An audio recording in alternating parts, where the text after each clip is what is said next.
Breaking news చూస్తున్నాం. RERA మాజీ కార్యదర్శి శివ బాలకృష్ణ 4వ రోజు విచారణ ముగిసింది. బాలకృష్ణ ఛాంబర్లో లాకర్ను ఏసీబీ అధికారులు బ్రేక్ చేశారు. 12 లక్షల విలువ చేసే చందనపు చీరలు, 20 లక్షలకు పైగా డబ్బుతో పాటు కీలకమైన పాస్ పుస్తకాలు స్వాధీనం చేసుకున్నారు.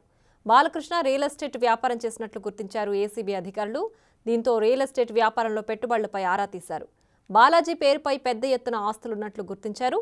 బాలకృష్ణ సోదరుడు శివకు సునీల్ కుమార్ను సైతం విచారించింది ఏసీబీ.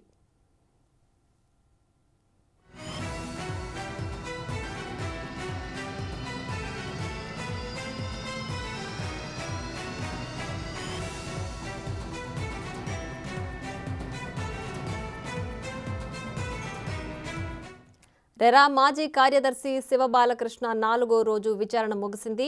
బాలకృష్ణ ఛాంబర్లో లాకర్ను ఏసీబీ అధికారులు బ్రేక్ చేశారు. 12 లక్షల విలువ చేసే చందనపు చీరలు, 20 లక్షలకు పైగా డబ్బుతో పాటు కీలకమైన పాస్ పుస్తకాలు స్వాధీనం చేసుకున్నారు. బాలకృష్ణ రియల్ ఎస్టేట్ వ్యాపారం చేసినట్లు గుర్తించారు ఏసీబీ అధికారులు. దీంతో రియల్ ఎస్టేట్ వ్యాపారంలో పెట్టుబడులపై ఆరా తీశారు. బాలాజీ పేరుపై పెద్ద ఎత్తున ఆస్తులు ఉన్నట్లు గుర్తించారు. బాలకృష్ణ సోదరుడు శివ సునీల్ కుమార్ను సైతం విచారించింది ఏసీబీ.